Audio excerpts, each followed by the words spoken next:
ছানি কেন হয়, আর স্যার এই ছানির চিকিৎসা বর্তমানে আমাদের বাংলাদেশে কি কি পদ্ধতি বিদ্যমান, যদি একটু স্যার আমাদেরকে একটু বুঝিয়ে বলতেন। ছানি হওয়ার মূল কারণ হচ্ছে বয়স। বয়স হলে যেন মানুষের চুল পেকে যায়, স্কিন চেঞ্জ হয়ে যায়, ঠিক সেই রকমভাবে চোখের ভিতরে লেন্স থাকে, সেই লেন্সটা যদি ঘোলা হয়ে যায় তখন আমরা সেটাকে ছানি বলি। এছাড়া আরও অনেক কিছু কারণে ছানি হয়ে থাকে, আঘাতজনিত কারণে হয়ে থাকে, কিছু ওষুধের জন্য হয়ে থাকে। যেমন খুব কমনলি আমরা স্টেরয়েড জাতীয় ওষুধ ইউজ করি বিভিন্ন অ্যাজমা রোগী বা অন্যান্য স্কিনের সমস্যার জন্য, বিভিন্ন রোগের জন্য আমরা স্টেরয়েড জাতীয় ওষুধ ইউজ করি, সেটার থেকেও ছানি পড়তে পারে। আবার একটা শিশু জন্মগতভাবে ছানি নিয়ে জন্মগ্রহণ করতে পারে।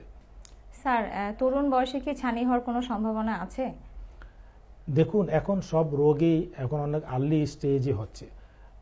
পৃথিবীর ওয়েদার চেঞ্জ হয়ে যাচ্ছে, আমাদের খাওয়া দাওয়ার ভিতরে ভেজাল হচ্ছে অনেক, আমাদের মানসিক স্ট্রেস বেড়ে গেছে, সব কিছু মিলিয়ে দেখা যাচ্ছে যে সব রোগে একটু আর্লি স্টেজে হচ্ছে।